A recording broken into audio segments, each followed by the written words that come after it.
Ranger fans, I'm Bryan Montgomery, joined today by head coach Chris Hill, the Jesuit basketball squad. The Rangers starting the second round of UIL district play with a contest against Irving on Tuesday at Walsh Gymnasium. Coach, now that you've seen everything that's kind of encompassed that first round of running the gambit through the district, it really came to a head on Friday against Skyline, everything that went into that game. What were your thoughts now that you've had a couple of days to kind of digest what happened on Friday? Well, I thought really they controlled the game on the defensive end really, really well. They really took us out of our game by not letting us do what we wanted to do when we did have the ball, and then they really took us out of our game by not letting us get the ball, which truthfully I thought was a really good tactic on their part, and it worked out. We haven't seen a lot of that, and we'll certainly be better prepared for it the next time we play them. But the first round of district, I thought overall we kept ourselves in position to have a chance to at least tie for first, which, in a district like this, anytime you're towards the top, it's a good thing. So we played really, really well against some of these teams the first time around and not so well against some of the others, and we just got to make sure we give the same effort and try to keep working to be consistent and try to be peaking, at the end of the year going into the playoffs. And then that first contest of the second round of district play starts, as we mentioned, against Irving on Tuesday. This was a team, it was almost an evenly played game through three, and the Rangers just took the game over in the fourth quarter. Yeah, well, it was the first and fourth. Mike Jenkins scored 16 points in the first 3 minutes. We were actually jumped on him pretty good. It was the middle quarters were very, very even. So, really it's just about execution. When we watch the second and third quarter, we really just didn't execute our offense very well.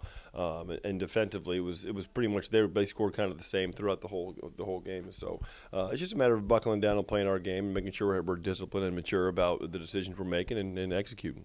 And then on Friday, Nimitz, again, another game that the Rangers definitely had in hand throughout, but Nimitz, a very good team, can definitely score in bunches, and they have a good chance to really be one of those teams in the district that surprises a lot of people down the stretch, especially in the second half of the season. Yeah, and they didn't have one of their best players when they played us, and it was a 7-point game. So, they have good guard play and strong posts.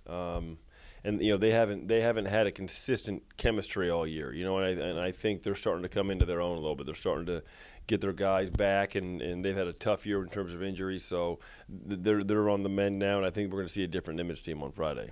And then talking a little bit more about the Rangers specifically, we've talked so many times over the last couple of weeks about the scoring output of the sophomores and how they've been able to really take the games over this season. But another thing that really goes almost unnoticed is the team's plus, I think, 5.6 rebounding margin that you've had throughout the season. And a lot of that has come down to the post play of Jacob Polish, a lot of guards getting good rebounds on the offensive end. Talk about how that rebounding ability of the Rangers this year has really come through. Yeah, we go after the ball. We have a lot of guys that have a good nose for the ball, and we get more offensive rebounds than I think people expect because we're a little undersized, and really at the end of the day, we just got guys that go for it. Our like you said, our guards really rebound.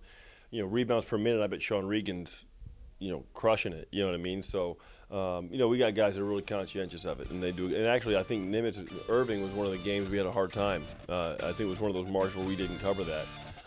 They're really active on the offensive board, so that'll be a big key tonight, I think.